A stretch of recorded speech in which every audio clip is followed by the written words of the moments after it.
Minta kepada Allah, mintalah seluas-luasnya. Tuhanmu Allah Maha Kasih.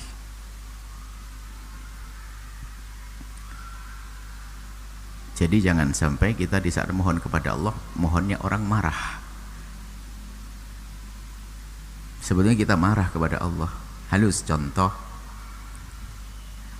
seorang keluarga hendak diberi oleh Allah anak, tapi diberi oleh Allah kekayaan yang melimpah. Akhirnya, ya Allah, daripada kau beri kekayaan, mending kekayaan habis, yang penting punya anak. Nah ini kan marah sebetulnya. Diiyai betul, nangis dia. Biasanya kita sering marah kalau doa pada Allah, bukan dengan penuh kesadaran. Ya Allah, daripada anak kaya melimpah tapi nggak, mending punya anak biarpun larat. Oh enggak. Kisah Nabi Yusuf juga begitu.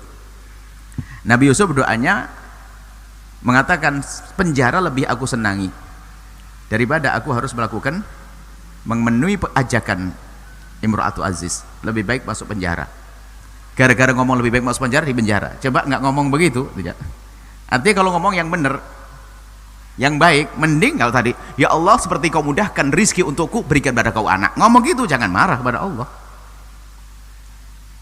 Ya Allah, cari istri kok susah banget, yang penting perempuan, nggak apa-apa. Dapat perempuan saja, bilang yang nggak boleh marah dengan Allah. Tetap mintanya yang istimewa. Kalau minta surga pun ya Allah, yang penting masuk surga di terasnya pun nggak apa-apa. Jangan ngomong gitu, minta Firdaus. Dengan Allah tuh begitu. Sebetulnya ada nada marah itu ada. Kebahagiaan, ya Allah, mending ini ada marah sebetulnya kepada Allah. Lo kok marah dengan Allah? Saya udah minta mobil, ya Allah, minta sekolah cukup dok. Lah kenapa ada ngomong gitu? Dikasih mobil mau enggak? Loh, nah ini harus dirubah keimanan kita dengan Allah. Ya. Seperti itu. Jadi dengan Allah penuh adab, penuh tata krama. Kenapa Anda minta semuanya? Minta sekali, ya Allah, berikan kemudahan dalam segala urusanku. Jika kau beri sepeda motor, aku akan gunakan untuk menghadiri tempat mulia. Kau beri mobil, kau beri pesawat, ya Allah. Boleh minta apa saja. Jadi kita jangan sampai permohonan kepada Allah itu adalah ada nada kita nggak menerima apa yang Allah berlakukan kepadanya. Kemudian masalah pendidikan, memang Anda wajib menyekolahkan anak Anda. Cuman yang nggak benar adalah Anda memaksakan menyekolahkan di tempat itu. Yang wajib Anda mengajari anak Anda, kan begitu. Tapi Anda tidak wajib harus menyekolahkan anak Anda di tempat itu.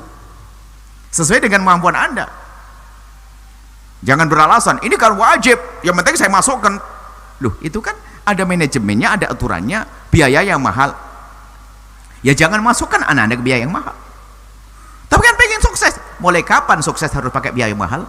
Ini ada orang-orang sukses, sekolahnya SD-nya gratis, dulu nggak pakai sepatu, saking fakir. Bukunya pun adalah nusuri apa? Milik kakaknya pakai adiknya, begitu kan biasa begitu. Nah, bukunya temennya, biku pinjem, sukses, orang hebat kok. Sekolahnya bukan sekolah terkenal kok. Mulai kapan menjadi harus sekolah terkenal? Belajar agama harus di pondok ini itu dan sebagainya. Mulai kapan? Kadang-kadang kita itu telah salah cara berpikir.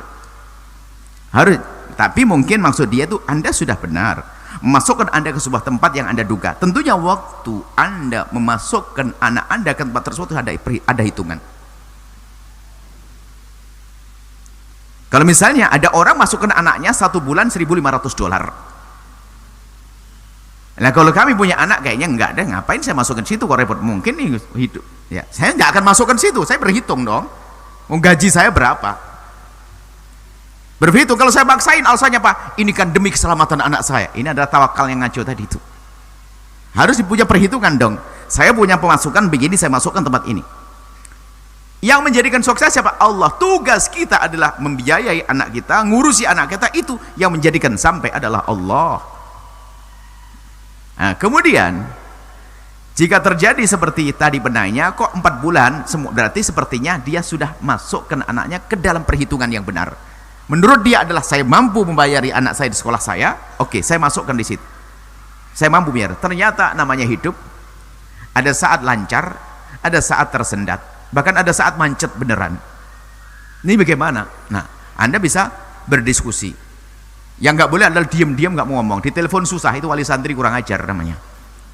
Gimana berkah? Sudah nggak bayar, di telepon tambah nggak karu-karuan. Marah-marah lagi kadang. Loh, ini Anda ini kalah sama kucing. Serigala itu pun dengan anaknya masih tanggung jawab loh ya. Biarpun serigala karena suka nerekam, tapi induk serigala anaknya pun masih disusui loh ya.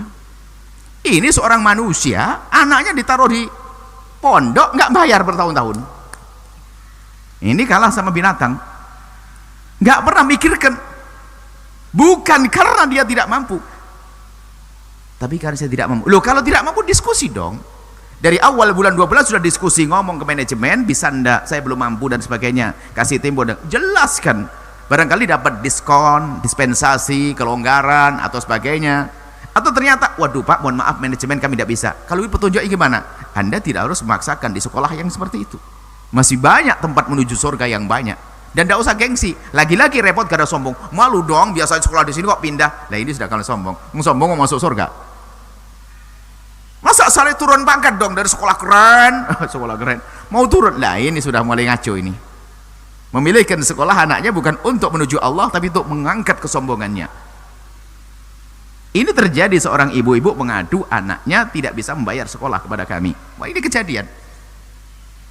Kebetulan anak kami waktu masih sekolah juga di Cirebon di luar. Saya tanya, berapa Bu per bulannya? 1.200.000. Kaget saya. Ah, berapa Bu? 120 tak pikir, 1.200.000. Lah, saya punya anak sebulan 75.000. Yang sebulan 1.200.000 minta solusi di anaknya yang sebulannya 75.000. Wah, ini keblinger saya, yang keblinger dia keblinger saya. Saya mikir, kenapa maksain? Rupanya dia menyekolahkan anak sekolah yang mahal. Jadi kalau anaknya di sekolah yang mahal langsung ibunya kaya kan itu. Dan nanti wali santrinya hobi kuliner, ini ya action, pamer laptop, pamer gelang, pamer tas baru dari Singapura, dari Australia, itu. Ada sebutan sekolah kan bilang gitu. Ini orang nggak mampu masukkan anaknya sekolah ke situ hanya pengen action, yang nyungsep suaminya. Nah ini model begini ini ada atau tidak? Ada di Cirebon juga. Karena kejadian, aduh, ini orang salah konsultasi. Wong anak saya cuma 75.000 waktu itu. Ini 100.200.000. Ya udah, akhirnya jadi bahan bahwasanya ada sebagian orang itu adalah mengangkat kesombongannya, bukan menghantarkan anak kepada kesuksesan sehingga harus keren-kerenan, bayar mahal dan sebagainya. Termasuk contoh saja di pondok kita memang ada sekolah bayar, tapi ada sekolah untuk sukses, ada yang dengan ini, ada kelas tafaku, ada kelas ini. Kadang-kadang nggak mau, kalau ini nggak mau, sudah mulai ngikuti kesombongannya. Yang penting anakku dihantarkan kepada kemuliaan, kan selesai. Kalau tidak pondok ini, pindah ke pondok yang lain. Maksud kami, kalau memang Anda tidak mampu membiayai di pondok tersebut, ya sudah, Anda minta petunjuk kepada ustadznya agar dipindahkan ke tempat yang lain yang sekiranya secara akidah juga aman dan sebagainya. Mungkin bisa lebih murah di tempat tersebut. Mungkin ada yang lebih dapat rekomendasi dari ustadz tersebut. Seorang kiai pasti berikan solusi. Kalau itu di pondok, nggak mungkin dibuang begitu saja. Asalkan kitanya benar, bukan itu telepon susah, direject, marah-marah dan sebagainya. Ini nggak benar. Itu maksud kami adalah Anda bisa berdiskusi, ini jawabannya, diskusi kepada yang punya pondok tentang keadaan anak Anda agar diberi gambaran solusi. Apakah nanti ada diskon, dispensasi dan seterusnya, atau ternyata jika memang tidak mungkin di situ, bisa dialihkan ke tempat yang mana, tentunya dengan petunjuk guru, maka dengan adab, maka Anda akan sampai kepada Allah. Yang nggak benar tidak pakai adab, dicomot langsung tunggakannya berjuta-juta. Ini kan ada.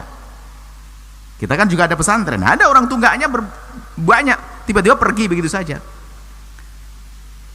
Akhirnya kasihan pondok. Bukan kasihan pondok, kasihan dia dong yang berjalan. Kok kasihan pondok?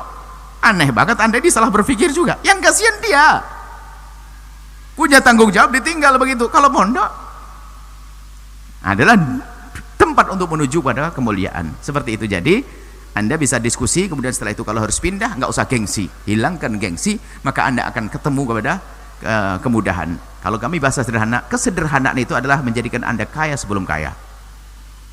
Memangkas kesombongan menjadikan Anda menjadi orang hebat sebelum Anda hebat. Anda melambung tinggi sebelum Anda di tempat yang tinggi. Anda istimewa, Anda sukses sebelum sukses. Sederhana, biasakan dengan kesederhanaan, maka kesederhanaan yang jadikan kaidah hidup Anda menjadikan Anda kaya sebelum kaya. Wallahu a'lam bishawab.